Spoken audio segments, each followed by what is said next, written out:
can hear somebody now.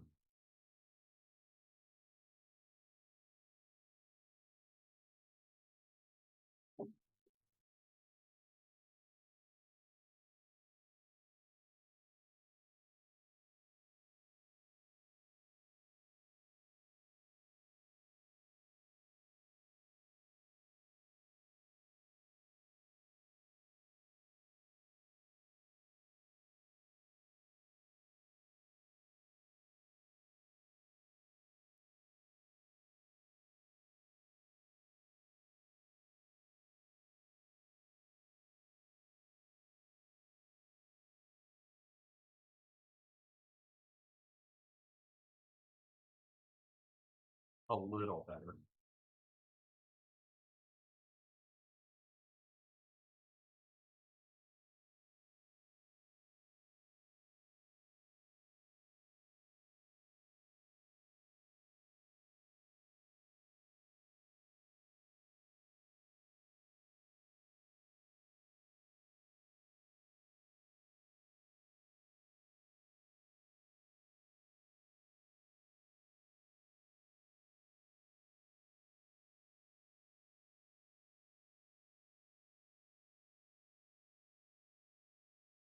Yes, I can hear you speaking.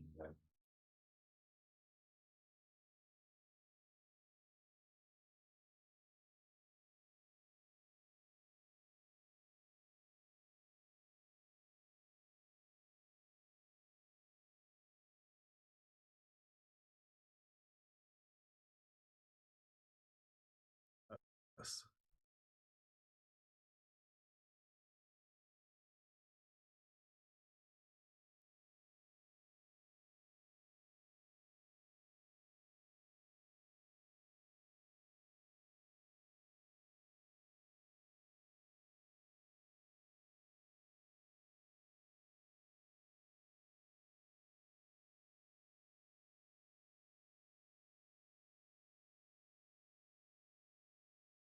I can hear you. I can hear you. It's the it's the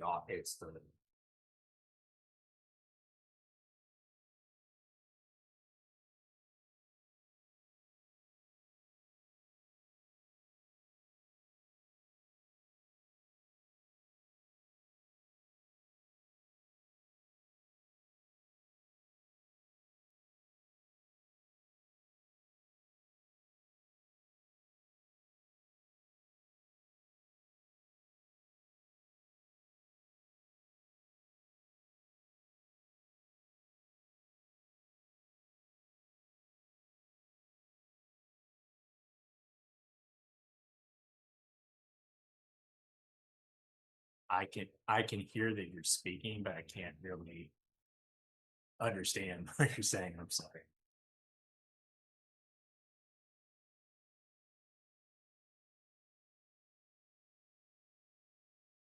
Miss Conrad, I can maybe connect just to your straight to your phone.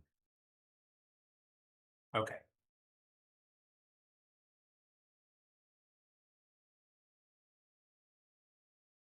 All right. If board members you're able to hear me, I apologize. I don't know what the various issues are, but good afternoon, everybody.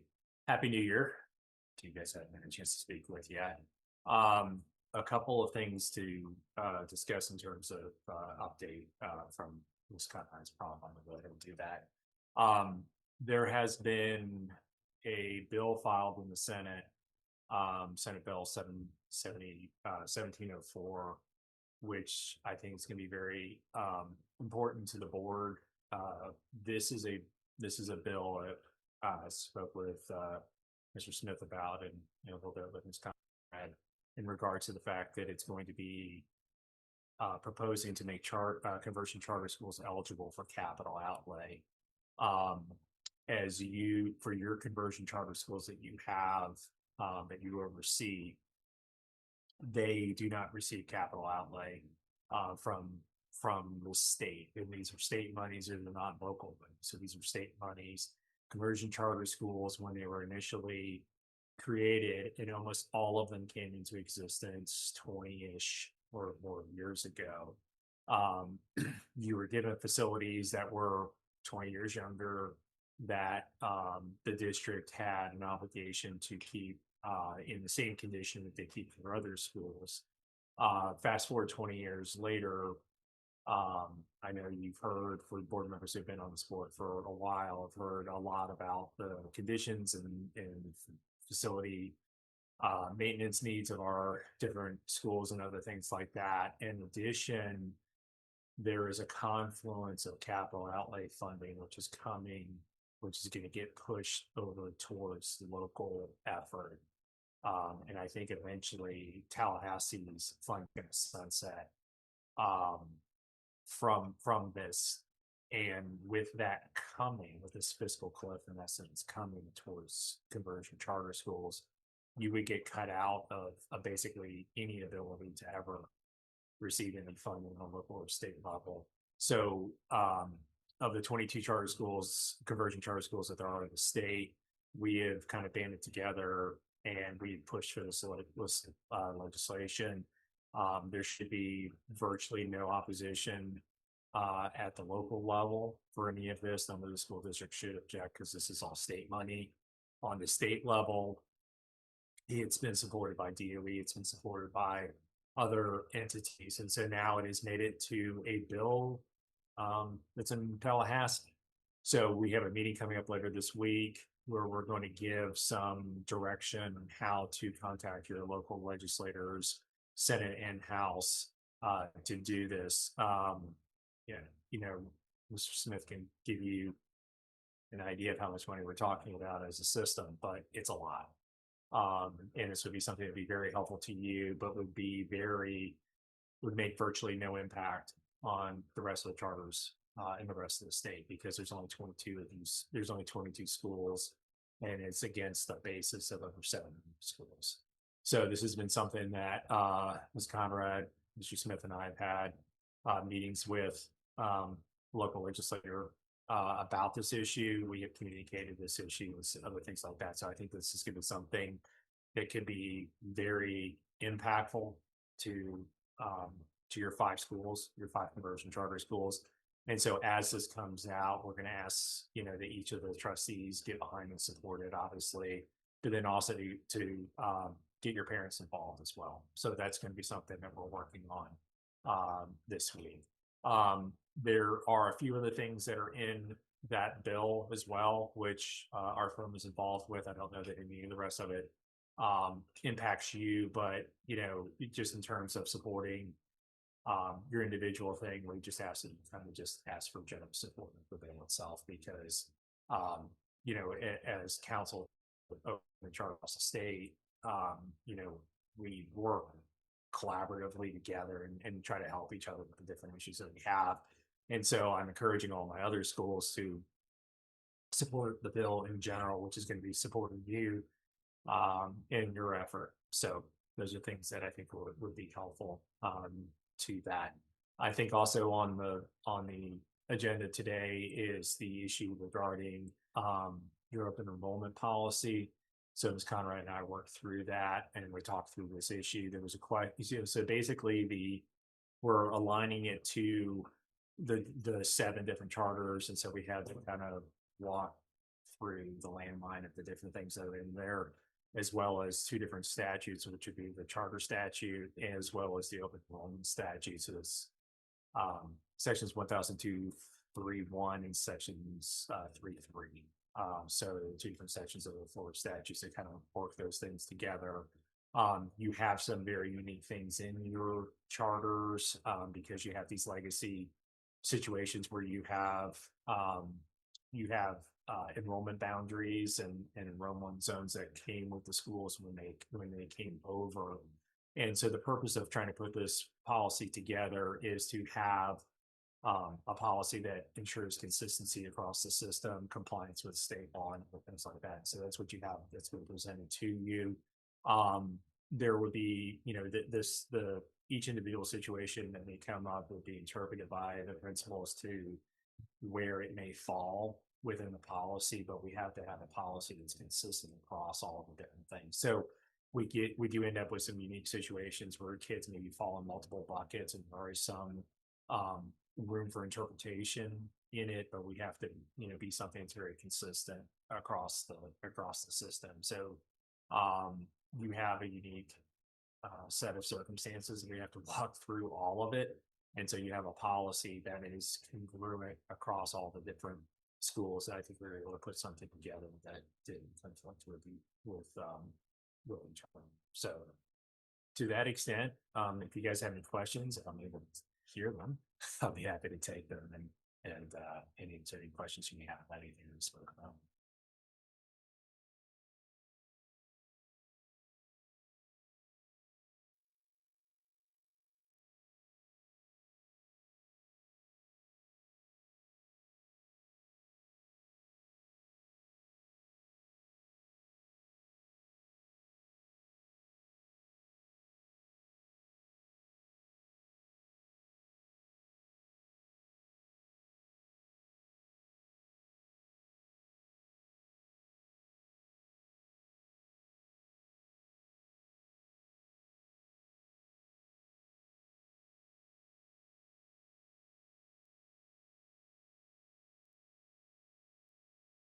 The timeline for the bill, this is it's a good question.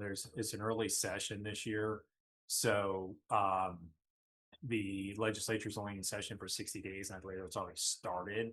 So again, that's why we're having communication this week, and the meeting may even be tomorrow, I believe, to go through this. And then we're going to send out probably numerous examples of communication that could be done, examples of what you can do, but really tell your own story. Every one of your 5 schools has a unique story, and then every one of the 2 different schools have unique stories. One of them actually, is a school that does nothing but serve 2 moms. So like, very unique situations. So whatever it is, just tell your story.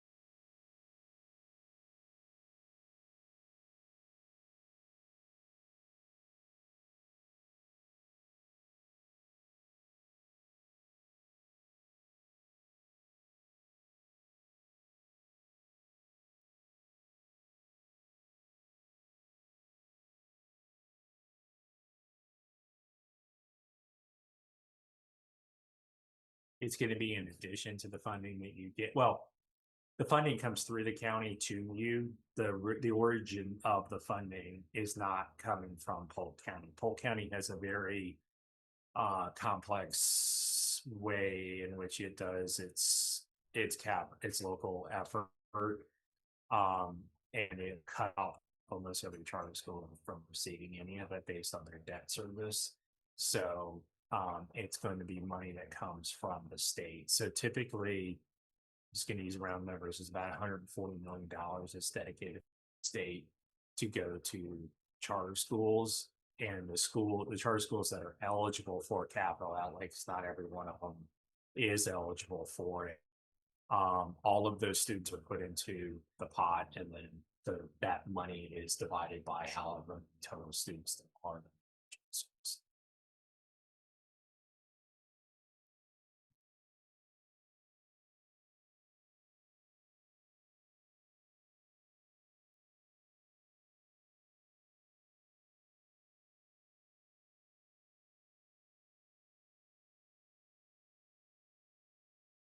Yes, absolutely.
always the way that we Now I want to can- have a discussion.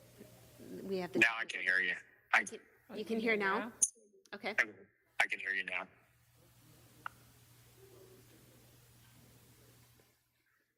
Okay, we're good? All right, thank you. Okay, I'm gonna hang up. I'm gonna hang up. You're And gonna I'll go back here. All right, thank you. Okay. Okay, so Mr. Arnold, you can hear us now? Okay. So Yes. thank you everyone as we worked through our technical difficulties.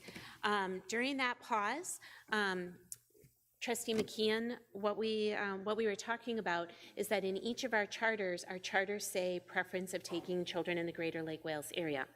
So what we would have to do is if we wanted to do that, we would have to have an articulation agreement between the seven Lake Wales charter schools that would be approved by the Board of Trustees and then would have to go to our sponsoring district, Polk County Public Schools, for their board to approve.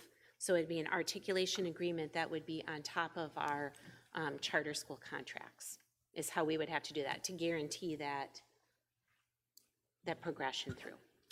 Yeah, and I'm not familiar with the technicalities. I know that's why we decided to build Bach South and then Bach North, was to have a seamless system. So I was just curious if we could make our enrollment policy state that. If we don't need to, then we don't need to. Yeah, but we could, we could if we want to look further into that. Okay. Weren't we talking about changing when we redo our charters, like making them one? Or I don't remember.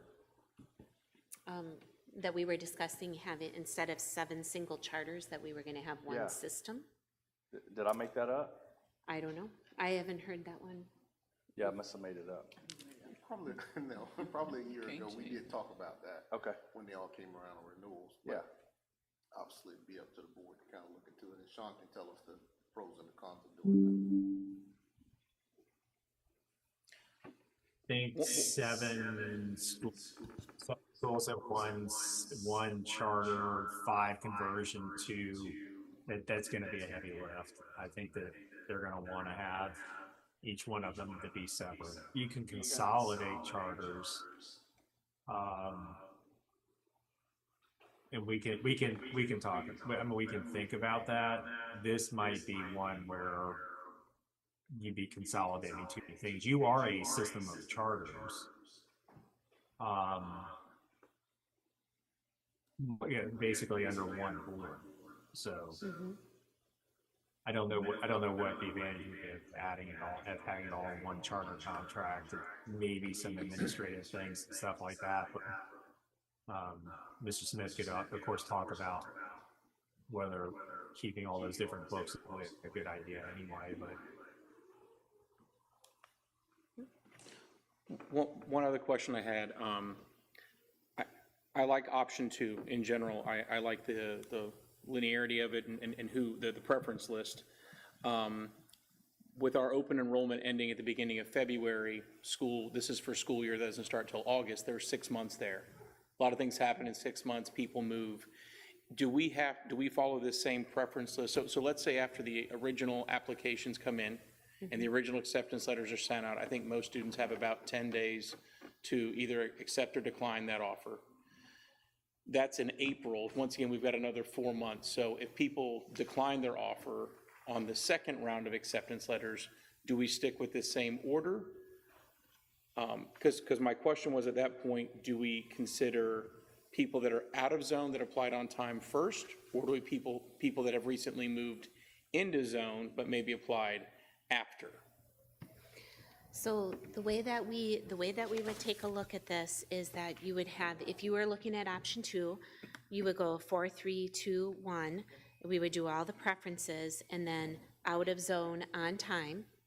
Then you would go back in your lottery or in your list, and then you would be in zone not on time, right?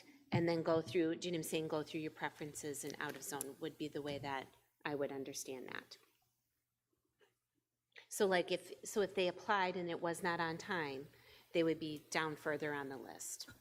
So if somebody moved here in March, April, didn't know that they were going to be moving this area, Yes. they're going to have a tough time getting to one of our schools for next school year. If there's a wait list, yes. Okay. Is that something we can change? Would that be something that maybe would be preferential now that those people now live in zone if they moved here? I'm just asking the question. I don't know what the preference of the schools and the principals would be, but. Well, as I understand that, the only way to make accommodations for that would be you would just leave some spots as placeholders in the event somebody moves, and I don't know that most schools need those seats filled because those seats are income. So like in the, just like a university, there's an enrollment period. Things happen. I mean, I get what you're saying. If somebody moves to Lake Wales, I want them to come to a Lake Wales school, and most of our elementary schools have space. It's more like middle school, high school where it becomes a concern. But we can't just hold space thinking somebody might move in. We have to take the students who apply because each of those students is income for each school. Correct. Go ahead. Trust, Scott, go ahead. Yeah, go ahead, Mr. Arnold. On that. Yeah, for whoever is the operator who does this, do you operate where you have, I'm just gonna use a common carrier that does this stuff, lotteries. When you need somebody for a school, do you just go to lotteries and say, we need the next student, or do you create a wait list and stay with that wait list? Because you have two options on how to handle that. What are you guys doing right now? We create a wait list and we go with the next person on the wait list. Yeah. In order. There are examples out there where, in particular, if you have certain federal grants, you have to have a randomly generated list every single time.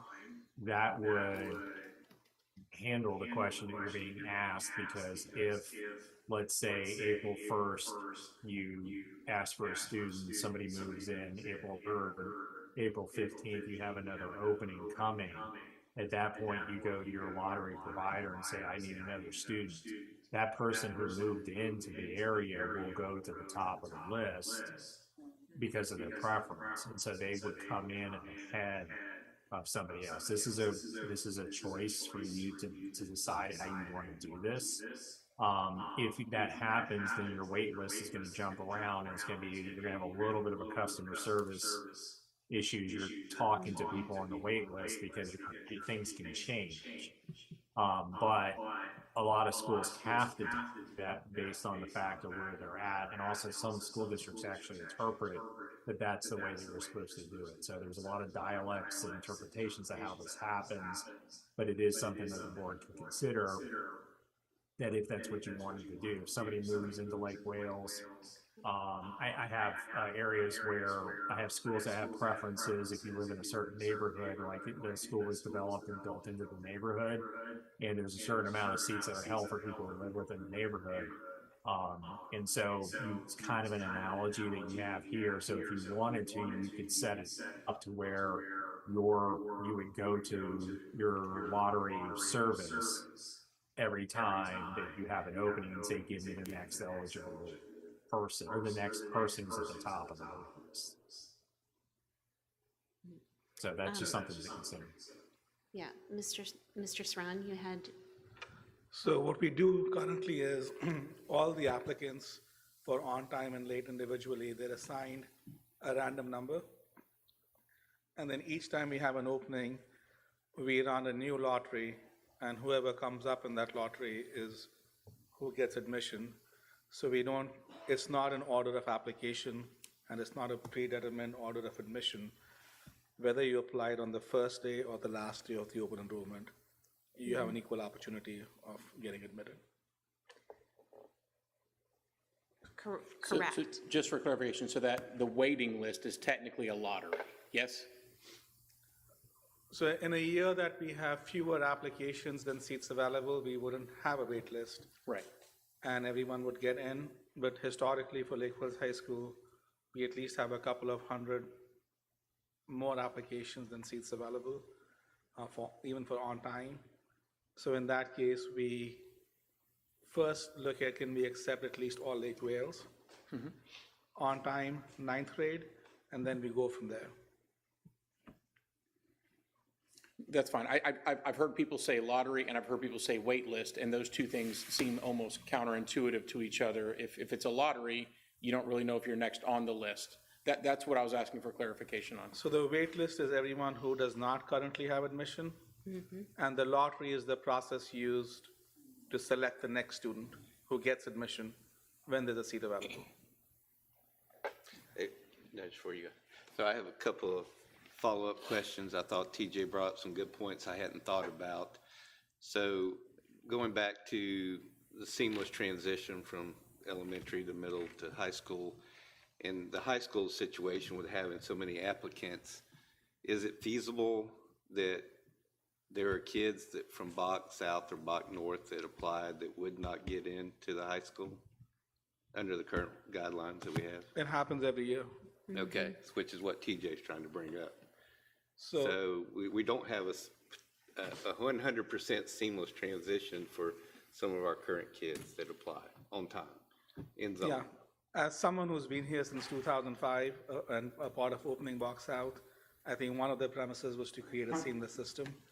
But we do have 2 middle schools now, and yeah, it would be awesome if there was a seamless pathway for elementary to middle to high. At least that's how I feel. I don't want to speak on everybody else's behalf. But I think a part of that comes in with Lake Wales and out of zone and the statutory requirements of the traditional zone being given preference. Okay. Second question was, so in TJ's scenario, somebody moves in April.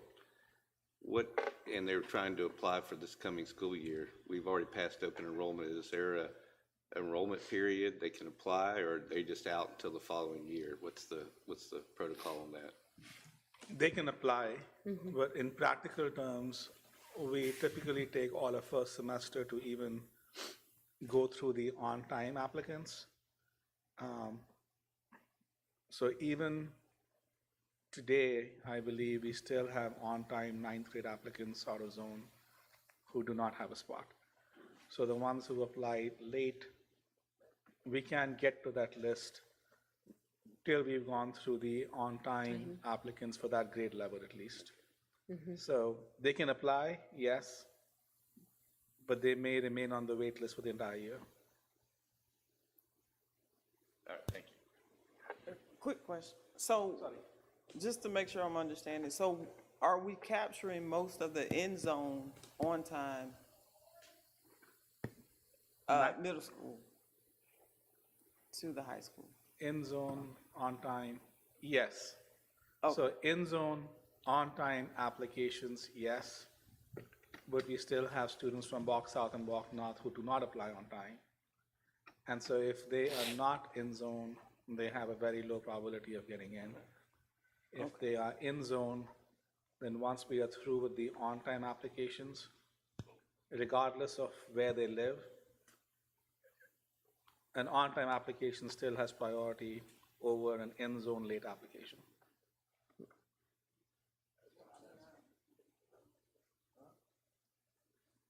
And that's, I must not have been clear, that's what I was alluding to. So I guess the tough part, and I'm just asking the question, does someone who lives here but either didn't know to fill out, obviously we give these kids every possible notification, hey, January 5th to February 6th is application time. But, you know, for the people that move here and now live in zone, but didn't know they were moving here until the summer, a lot of jobs have people move in the summer. That was my question. Does that take preference over someone who lives in a different city but applied on time back in January for the school? So I'm just asking you that question. I have a personal preference. I'm just curious what everybody else's preference would be as to someone who now lives in this area but maybe couldn't apply on time for that reason. We may have students in zone who applied on time still on the wait list. So how would we then manage? You haven't applied because you moved in new, but there's others who applied and are still on the wait list. So we just have to figure out a priority order for that. No, I totally agree. And then that's why I'm wondering if we don't need more lines on here. And I guess that's what I was asking. So I'm not trying to complicate this. I like option 2. This makes more sense to me than option 1. I'm just wondering if there aren't some more clarifications we could put into here. Could we ask Yeah, I Sean was- Arnold if there is any process that can be looked at for a seamless K-12 system with elementary to middle schools and middle school students from Box South and Box North to Lake Wells High School? If the numbers work, yes. Of course, you're gonna grade 6, grade 9, or sometimes off ramps where students will go to other programs. We can write it up to where everybody funnels up through the system, but it's not unusual for my more mature school systems to have bottlenecks from elementary to middle or middle to high. The middle to high is the hardest one to get right. So you can do that. The fact that you don't have enough seats is not there's something structural. You either have to grow your high school, which is a large high school as it is, or there's nothing you can do. And you're also going to be basically cutting off the entry into it. There are possibilities for entry in 10th, 11th, or 12th grade transfers, which is suboptimal, but the cleanest way to do it would be to do an articulation agreement from your middles to your high, and then an articulation agreement, which we do, and present that, and then if staff wants to make a presentation, is what does that look like? And you can maybe see what this year, maybe use this year as an example to come back and present it in the fall. If this is something that the board wants to do, I would suggest we take it up either later in the spring or in the summer to do it, because it not only has to get approval by you, then we got to get it on the school board's agenda. And we got to get it approved. They don't really have much say in terms of rejecting it unless it's somehow deficient, which I'll make sure it's not. But I think that would be something that if that's what you're looking to do, that's the best way to do it, is to create an articulation agreement that does that. And then your open enrollment policy for each of your schools would say, for your middle schools, would say students who are attending, who have graduated and choose to attend the middle schools, and then from middle schools to the high school, that policy would say students who have graduated from 8th grade in the middle school and wish to attend Lake Wells High School. That would be what we would change the policy to say.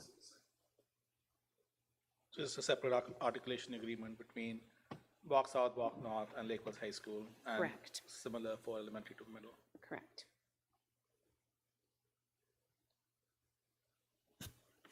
Okay, I think, and I'm good with all that.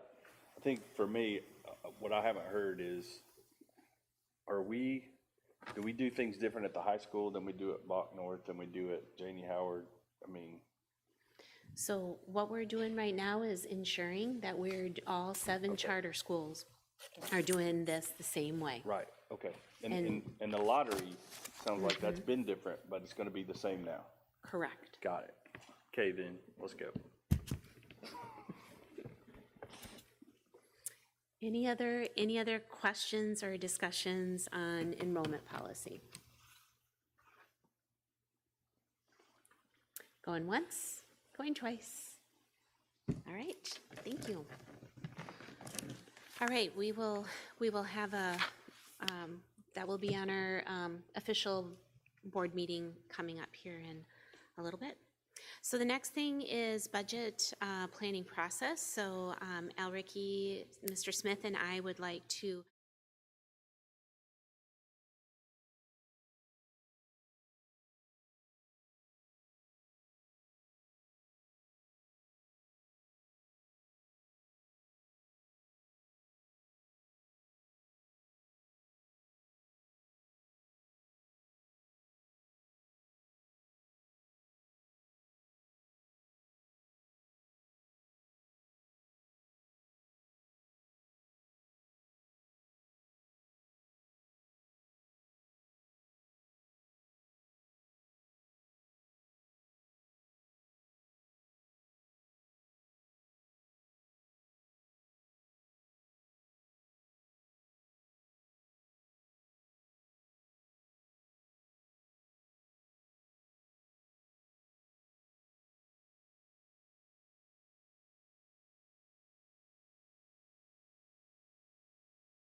that we're not taking the autonomy away from the schools. This is still their budget, it's still their plan, their ideas, but as they go through this process, kind of think about some of these things. And at the conclusion of the planning session, there'll be deliverables that are actually available to board members. I know oftentimes you visit the schools will tell you that they need various things, they have needs, so forth and so on. This particular document should lay out, this is what we plan, this is how we plan to serve the students, and some things happen. And so you'll be able to look at some deliverables, and I'll just outline a few of them. A draft of the school improvement plan, you'll be able to go through that. I think that'll be pretty easy for you to follow along if you're visiting with the principal. Their staff analysis report, and basically how they're utilizing their personnel in order to accomplish the goals. Their instructional plan, things that they need other than staff, and then the operational school plant, and their capital investment. And I think all of you have visited schools and kind of heard about various needs there, and then it's just a conversation. What we're doing is putting a little formality to it so they can actually go to a report, or at any particular time, generate a conversation around these particular documents. Then we'll move on into budget development. This is probably the most familiar area for everyone. I'll say the schools. For new board members, you're not, pretty familiar with this, but we just kind of go through and take those documents that I just discussed, put them into the budget development, and we just kind of work the budget. Simultaneously, we're getting funding information from the legislature, from Tallahassee, as to this is what our funds look like, so we'll be able to kind of move some of those things around. That's why it's important as we get information, as we get revenues, we actually be able to adjust things. If you recall, we actually didn't get a budget last year till almost July. So, and that was right up at the end, and folks had to kind of pivot, hoping that they had enough revenues to do certain things. So what we're asking them to do up front in the planning is the what ifs. What if I have more students? What if I have less students? How would I actually move some things around? Then we'll move on to our next phase, which is our budget presentation. The reason why I wanted to kind of spend a little time here is because the presentation of the budget will be quite different than what we've had in the past. The schools have an opportunity to kind of give you a synopsis of their school improvement plan. They'll have some data, some charts, some graphs, a lot more opportunity to kind of express this is what this budget represents. So even if you didn't want to go back and look at all of those other documents, you can actually take that particular section of their budget, look at it, and kind of come up with a good idea as to this is what Polk Avenue spent $4 million on, or this is where the high school's $10, $11 million is going, and this is how they plan to utilize these funds. And for things that may be on your mind in terms of capital improvements, you have an opportunity to say, hey, I noticed that we were looking for this particular item, or we need improvements here. How does that fit within the budget? Did it not make the cut? So this presentation hopefully gives you an opportunity when you do approve the budget to really look at it and say, this works. I think I feel very comfortable with what's happening for the whole year.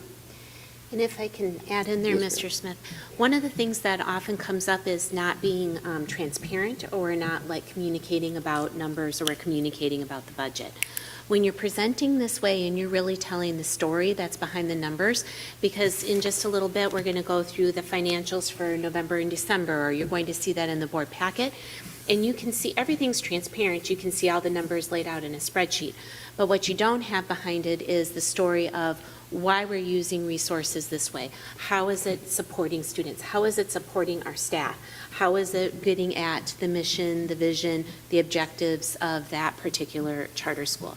So that's where the presentation becomes very transparent, because it's actually telling the story behind every single number. Thank you. Last but not least, in the presentation and approval phase, one thing we'll try to introduce is having a live budget throughout the year. So let's say in October, we discover that we need to move funding from one function to another function because of our needs. Our ideas have changed in terms of what we want to present. There'll be an opportunity for the schools to actually present a budget amendment to the board, and the board to consider that amendment with enough information, and then the schools can actually shift that funding. We'd like to have that, throughout the year, so we can meet the needs as the needs come forward. Right.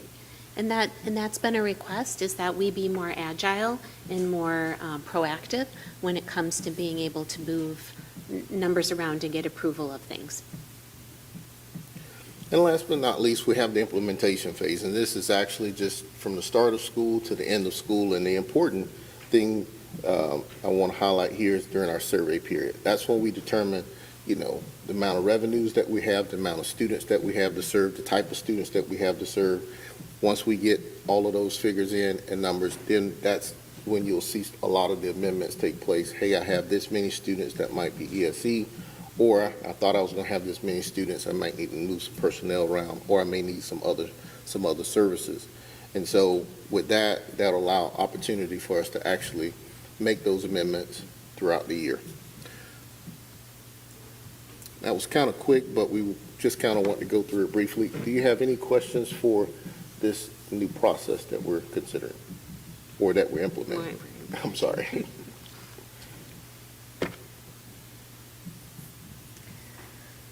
Well, like we said before, nothing says fun like funding, right? And doing the budget, so. Okay, Great. all right, thank you. All right, so continuing on with the financial theme, we have financial reports. Mr. Smith? Thank you. So we have two months of financials that we'll be asking the board to approve, the November and the December. I spoke with Mr. Marvitt, who's the chair of the finance committee. We had a good opportunity to kind of talk a little bit about the finances, and at the conclusion, he mentioned that he didn't have anything. So with that being said, what I would like to do, if it's the board's pleasure, is just to kind of go through December, since this kind of flows together. And if you have some questions on November, feel free to ask me. I'll stop and I'll go over those, or we can talk about that at the conclusion. So if you skip along, if you're looking at financials, down in section around page 18 of the PDF, you'll find the narrative for the December financials. The total assets actually decreased $811,979 from $51,080,381 in November to $50,268,402 in December. And we've seen our general fund cash accounts decrease, as well as our capital outlay, as we had basically the normal bills that we actually paid come out. Our liabilities decreased as well, $458,028 from $21.8 million to $21.3 million, in the month of December. And our payroll liabilities across all funds basically was the impact of actually having those decreases, was the impact of our decrease in liabilities. Again, our financials, our cash flow still is sitting in a position where we actually can pay our bills as they come due, so our financial ratio is perfect. Moving on to our statement of operations, we've received 55% of our general fund revenues through the month of December, with our expenditures through the month of December at $20.9 million. Our revenues were $24.9 million, and so that's roughly $3,962,693 of excess revenue for the general fund through the month of December. We do expect that to come down quite a bit once we get to the month of June, where we won't have any revenues, but we would definitely have all of our June expenditures. So you'll see that gap close quite a bit. Any questions on statement of operations? All right, we'll move on to our special programs, our supplemental programs, which is our pre-K and after-school programs. Not much change here. We do have Hillcrest and Lake Bluff High School through the month of December posting excess revenues, where the other schools post slight deficits. Before the end of the year, we expect all of those programs to actually be in the positive on that, so there's no harm in there. After-school program, Hillcrest and Babson Park both post excess revenues. Our food service program continues to run strong. We have excess revenues of $66,437, and as usual, our food service program typically generates a little revenue there. Our federal programs, we're doing actually really well, expending the federal resources. Want to give Ms. Hayward and the principals a shout out on that, where we're spending 40% of our budgeted funding for our federal programs. Typically, we are running a little bit light on that, but we're right at mid-year, and we're almost on target with that. And we try to get somewhere between 85 to 90% of our federal programs expended during the year. Rarely do we spend over 95%, but between 85 and 90%. So we're doing a very good job putting the resources where they belong during the middle of the year, and not at the end of the period. We're preparing amendments at this moment for federal programs. And so once we get all of those concluded, we'll actually be able to target the resources to those students as the principals have identified. And then we have our transportation services at 46% overall of the budget, so they're running a little bit lighter than they're expected, and so we hope that trend continues. And if so, then we'll have some savings on transportation costs. Our capital funds are the same, Bach North at $480,000 projected, $480,462, and Bach South at $429,000. That fluctuates.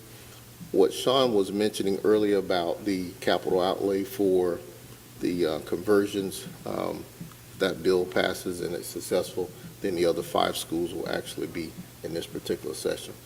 And so I mentioned that I could estimate possibly what the revenues would be, somewhere around $2.2 million for the 5 schools.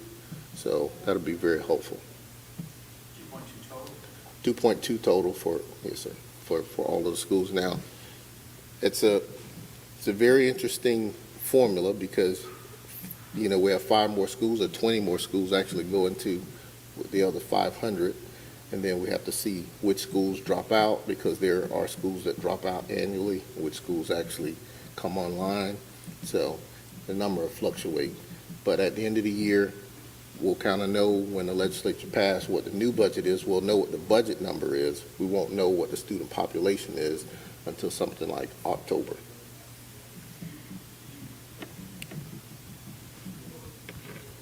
So that concludes the financial section. There is no personnel changes for this month. And there's no other business. Is there any questions before we conclude this report? Just one quick question. That Senate thing, if it does go through, that money allocated is based off student enrollment in each one of those schools. It's to be spent on those schools, correct? It's not at our discretion?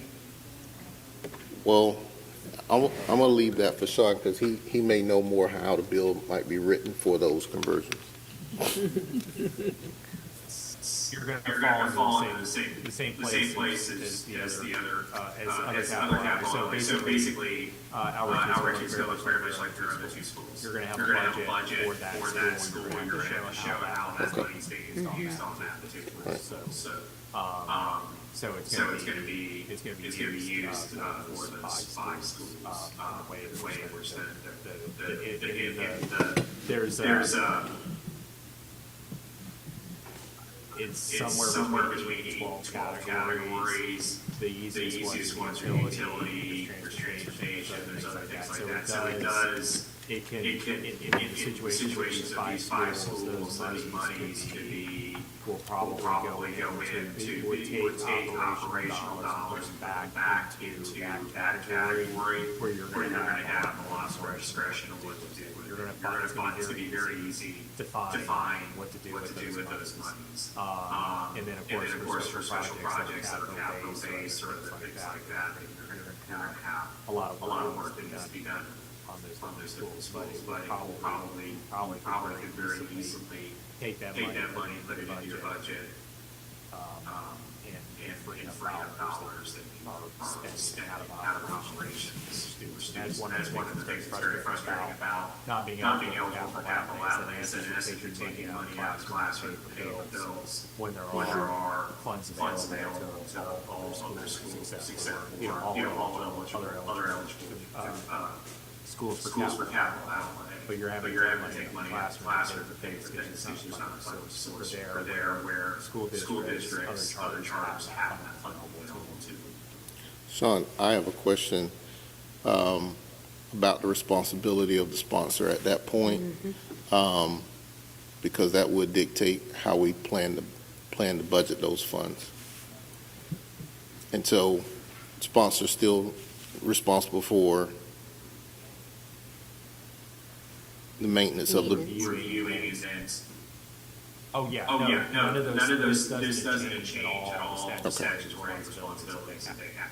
Which I think they're deficient, which I think there's certainly things that their compensation is there. So, if there's not a facility management agreement in place for each one of those things, there's still monies available to it. Again, capital outlay, the difference where these things work is that however things are, I don't know in great detail what's happening with each one of your schools, but and how that is, so we can have individual conversations about all that. But in essence, it probably will free up operational dollars if they're spending to pay for things that you'll not be able to pay for on capital outlay. Correct.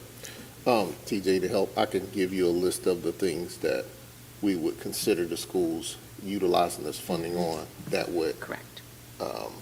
still leave the responsibility of the sponsor to take care of. So what I'm referring to is, we won't be taking these dollars and putting a roof on, but we could pay for transportation services Correct. and some other things. Or we could pay for one-on-one technology. Correct. One-on-one technology for students that we're currently taking care of out of our operational budget versus being handled that way. So that would be a big help. Yes.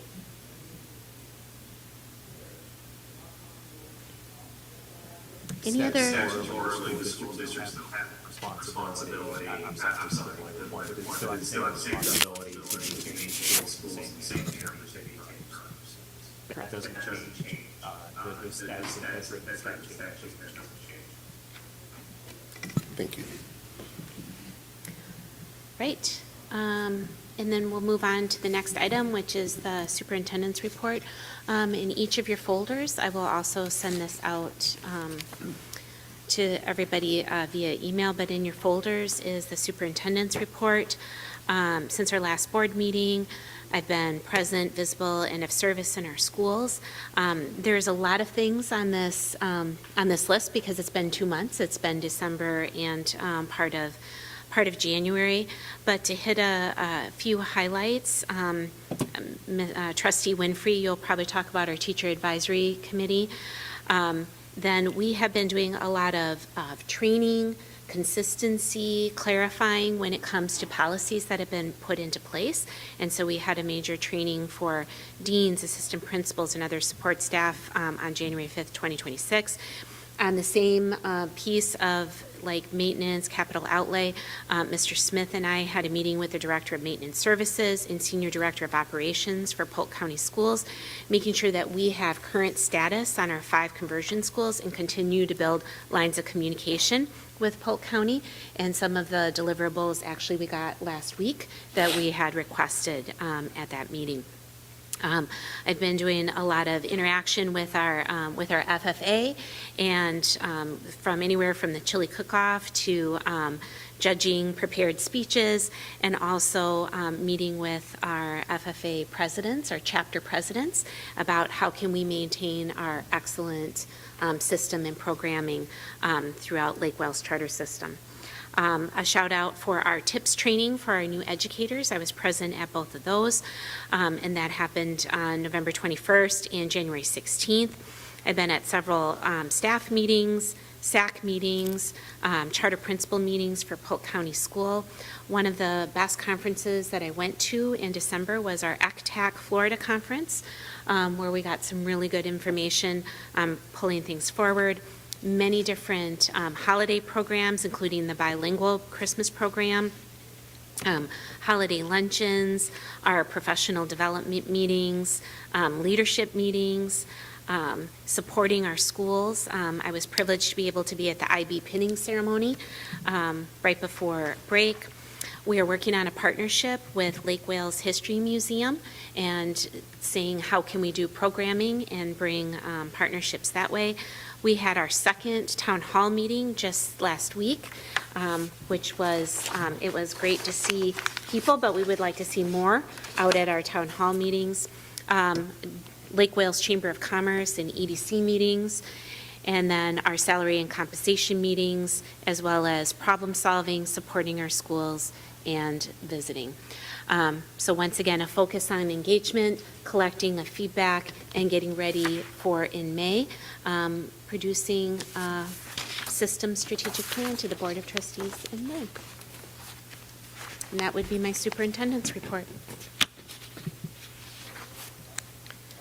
And then you have for your review, your work session minutes and the meeting minutes, and those will be asked to be approved from November in our board workshop, our actual board meeting, and our next board meeting date would be February 23rd with the work session at 4 p.m. and the actual board meeting at 5:30. And with that, I will turn it over to our chair, Dr. Hutto, for a chair report. It's like the superintendent said, it's been a long time since our last meeting, so I've been kind of busy, but I first want to give a shout out to one of our retired teachers, Jan Meeks. She has the credit for the oatmeal cream pies that greeted the trustees when you guys got here. I've shared before how she often will do treats for various schools within our system, so we're definitely grateful for her. If you read the school reports on my assigned school, Hillcrest Elementary, they credited me with supporting their MVP Christmas party, and I have to give out a shout out to Warner University Athletics. That was not me. That was our athletic director, Sean Hanrahan. When they reached out to me, I reached out to him, and he's like, how many students are you talking? Most of our students are gone. I told him if he could give me 3 to 4 students, I felt like that could achieve what they wanted. When he reached out to his coaches, Coach Naisha Lowe of Warner Basketball brought her entire Warner women's basketball team, so each child had a one-on-one person with them that day. So I just have to really shout out Sean Hanrahan and Naisha Lowe from Warner University, because that was more them than me. All I did was send the email and they showed up. And this isn't the first time. They've done other events for Hillcrest and also Janie Howard. So I just wanted to recognize their work. I've attended SAC committees at both Hillcrest and Polk Avenue. And just as I was winding down my own semester, it was very energizing to me just to see the excitement they have over what's going on in their schools and just their excitement for supporting their families as well. I attended Bilingual Christmas, which was absolutely amazing. So thank you, Dr. Acevedo, for all your work on that. Lake Wales High School, I attended their band concert and the IB pinning ceremonies, both of which were absolutely amazing. I also was able to go to the Bach North band concert and just to watch a concert in their auditorium. It was absolutely amazing. So coming up, I'm going to be doing the Janie Howard Spelling Bee, moderating that again, and then Literacy Week at Polk Avenue and Babson Park. Superintendent Conrad referred to her town hall. Those of you that haven't gone, it was a great experience. There were board members there, school-based employees, district staff, community members, and just hearing the different voices coming together was awesome as well. A couple shout outs within our system. We talked about budgets and how school districts across the state are struggling just on limited resources. I know a lot of our teachers within our system have been doing grant writing. The teachers at Janie Howard have been super busy in that area. Kiana Stoll, the art teacher there, received a grant from Universal Orlando. It's an arts and culture grant. Jennifer Gunn got a grant from Florida League of IB Schools that will cover their IB exhibition. Lavetta Williams got a math science grant through Donor's Choice, and just the fact that our teachers are going above and beyond to make sure that their students have what they need. And just watching social media from all of our schools, all the hands-on learning going on has been absolutely amazing. Babs Park, I love your science lab and just the hands-on things teachers are posting. The 5th grade did a lot of hands-on things. Janie Howard, I think, also had some hands-on things going on. Our Coach Johnson of football is the Tampa Bay Bucks Coach of the Year. I think that's a repeat honor for him. Our cheerleaders are also rocking it. They were Polk County champions, went on to regionals, and I think have state coming up. Lake Wells High School student Gabriel Harris got the bronze section of the running lane national championship with a time of 16:08. Just all of our elementary schools posting their AR success. As a reading teacher myself, I absolutely love that. Yeah, I think that is it from shout outs. But the committee, as the superintendent said, the compensation committee met. The biggest part of our discussion is some of our teachers have asked about having paid maternity leave.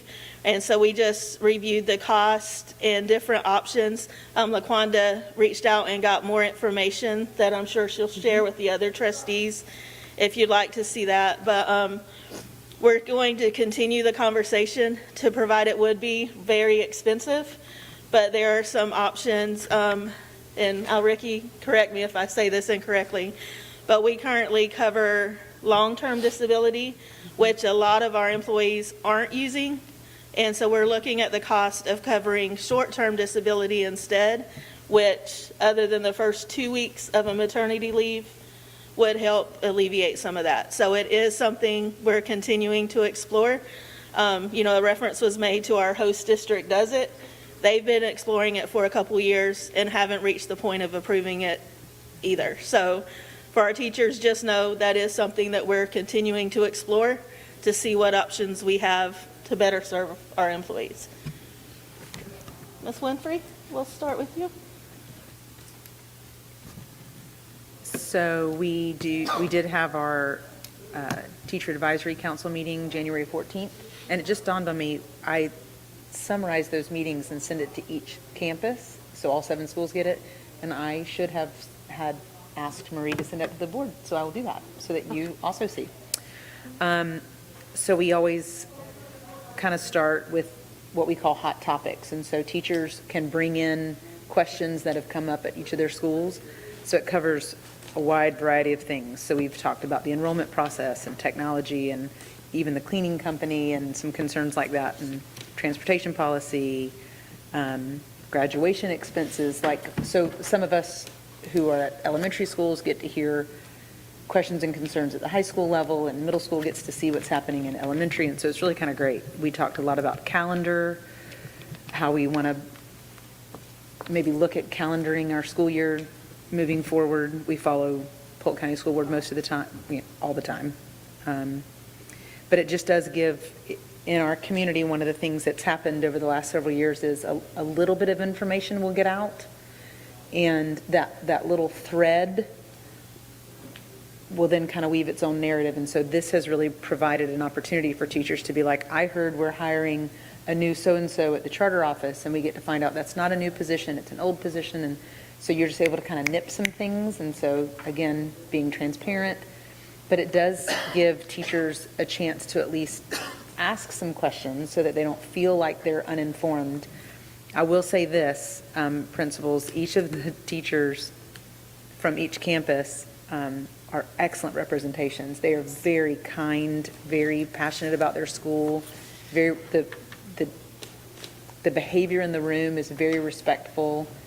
It really is a great experience. I wish everybody could kind of see it a little bit, but so it's great. Our next meeting is March 2nd. Dr. McKeon, do you have anything? Before Dr. McKeon, I will also say each school does various celebrations and challenges. Like for me, we do an AR thing. If any of y'all are ever bored, we can put you to work at one of those celebrations. Thanks, Ms. Hetto. Being new on the board, I wasn't prepared to have but in the last 2 months, Have a handful of kids in the system. I have been to Supper with Santa at Babson Park Elementary. That was a great success, as it is every year. Bach North, I know I've got a daughter quite involved with FFA, so getting ready for Polk County Youth Fair, helping nurse a broken goat with a broken leg back, put some Boy Scout skills to work with splinting on that one. I've made it to the Lake Wells High School FFA alumni night. They had a meeting last week in preparation for Polk County Youth Fair, which starts tomorrow, runs for about 10 days. I know we've got a lot of students taking animals and cakes and place settings and woodworking projects over there. Also came up here for the freshman information and orientation night for the pre-IB program, as well as just being able to help out with the high school football team, who had a good, successful year. They made it to the third round of the playoffs and did quite well with a little bit of a beat-up team. So, yeah, proud of everything we got going on in the system. Stuart, do you have anything? I don't really have anything. I guess I'm just getting back from the break, you know, it's been a long break. So. Definitely. Yeah. Mr. Blaine? I don't really have a lot. I just said, you know, when we took that break, I'm just real encouraged by the team that we have up here now, and of course we're gonna, I don't know what you call it, ratify Ms. Quam, and so anyway, it's just nice, and there's a breath of fresh air here, and I think our leader's she's doing a great job, and so I'm encouraged. That's it. Mr. Marbut? I don't have anything. That's it. Superintendent Conrad? All right, and for our last part here, does anybody have any questions? School updates are in your board packet or in your work session packet from each of the schools. I didn't know if anybody had any questions.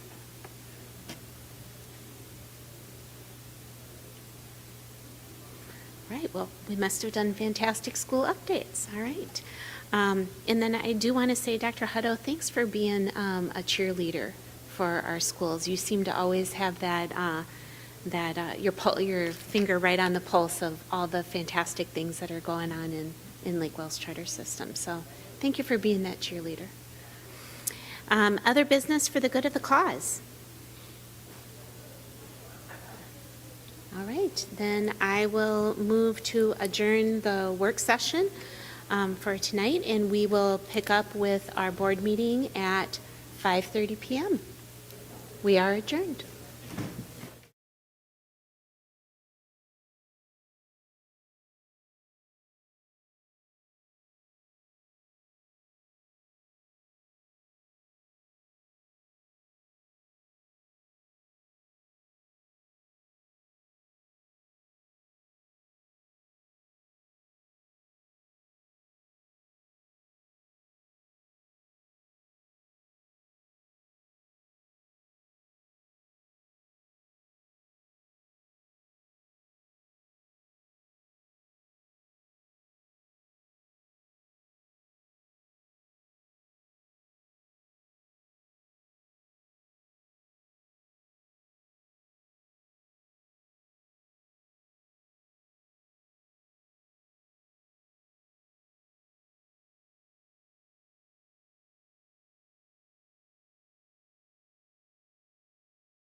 Ready?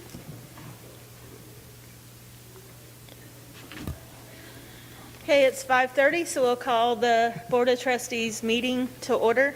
Dr. McKeon is going to lead us in the invocation and the Pledge of Allegiance. All right. Heavenly Father, we come to you tonight, Lord. We look for wisdom. We look for grace. Lord, please give everyone in this meeting, everyone who's partaking, that give us open ears and clear thought, so we can continue to glorify you in everything we do for these children. In your name we pray. Amen. Amen. I pledge allegiance to the flag of the United States of America and to the republic for which it stands, one nation under God, indivisible, with liberty and justice for all.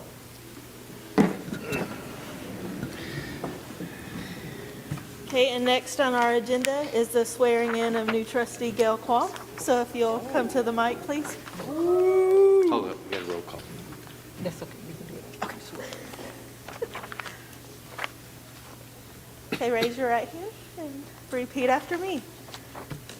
I, Gail Quam, do solemnly swear that I will support, protect, and defend That I will support, protect, and defend the Constitution and government of the United States of America the Constitution and government of the United States of America and of the state of Florida, and of the state of Florida, that I am duly qualified that I am duly qualified to hold the office of trustee to hold the office of trustee of the Lake Wales Charter Schools, of the Lake Wales Charter Schools, and that I will well and faithfully perform the duties and that I will well and faithfully perform the duties of trustee of the Lake Wales Charter Schools.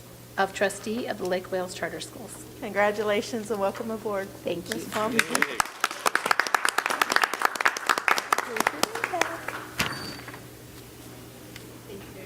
Thank you.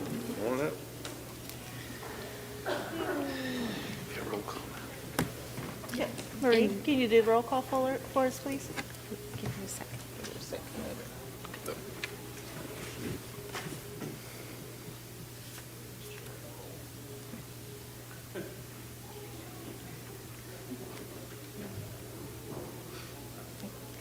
Trustee Winfrey? Here. Trustee Blair? Here. Trustee Marbut? Here. Trustee Hutto? Here. Trustee Stewart? Here. Trustee McKeon? Here. Trustee Quam? Here. Madam Chair? Next on our agenda is scheduled persons addressing the board on agenda items. Is there anyone, Marie? No, ma'am. So the next business item we have is approval of the enrollment policy. So I'll entertain a motion for that. So moved. Moved by Mr. Blair. Is there a second? Second. Second by Dr. McKeon. Is there further discussion?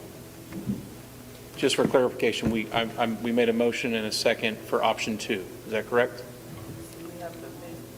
If I can call point of order, we need to know if we need to know if we are going to confirm the current policy or if we are going to amend it to read option 2. Okay, I'll make a motion that we amend the current policy to option 2. I will second that motion. Is there further discussion? I don't have anything to change on that, but I would like us to, as the staff would look into what we discussed about trying to have a seamless transition from elementary to middle and middle to senior. You know, we continue to look at that process and see what we could come up with, even if it is the articulation agreement that was discussed. Any other discussion? Okay. Marie, I think we're ready to vote. Trustee Blair? Yes. Trustee Marbut? Yes. Trustee Hutto? Yes. Trustee Stewart? Yes. Trustee McKeon? Yes. Trustee Quam? Yes. Madam Chair? Motion carries. Next, we have approval of the Board of Trustees work session minutes from November 17th. I'll entertain a motion. So moved. Moved by Mr. Marbut. Is there a second? Second. Second by Ms. Stewart. Is there any discussion? Marie? Trustee Blair? Yes. Trustee Marbutt, Yes. Trustee Hutto, Yes. Trustee Stewart, Yes. Trustee McKeon, Yes. Trustee Quam. Yes. Madam Chair? Okay, motion carries. Next, we have approval of the Board of Trustees meeting minutes from November 17th, 2025. So entertain a motion for that. I'll make a motion to approve the meeting minutes from November 17th, 2025. Okay, motion by Mr. McKeon, is there a second? Second it. Second by Mr. Blair. Is there any discussion? Marie? Trustee Blair, Yes. Trustee Marbutt, Yes. Trustee Hutto, Yes. Trustee Stewart, Yes. Trustee McKeon, Yes. Trustee Quam. Yes. Madam Chair? Motion carries. Next, we have approval of the financial report covering November and December of 2025. I'll entertain a motion for approval. So moved. Motion by Mr. Marbut. Is there a second? Second. Second by Dr. McKeon. Is there any questions or discussion on the financials? Trustee Blair, Yes. Trustee Marbutt, Yes. Trustee Hutto, Yes. Trustee Stewart, Yes. Trustee McKeon, Yes. Trustee Quam. Yes. Madam Chair? Okay, motion carries. And Mr. Smith, there were no personnel changes, correct? No personnel change.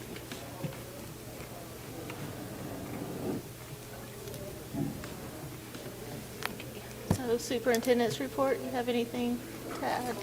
Ms. Conrad? Yes, I had given the report in our work session, but we had talked about the last superintendent's town hall meeting, Staff and Check, was on January 13th. We will be having 2 more opportunities for town hall meetings, one coming up in February and a final one in March. So be on the lookout for those, and we really encourage you and anyone to come and participate in that. Please know that the format or the style of the town hall meeting is not, somebody standing up and we're doing questions. It's very interactive. Really, we do want your feedback and we do want your voice.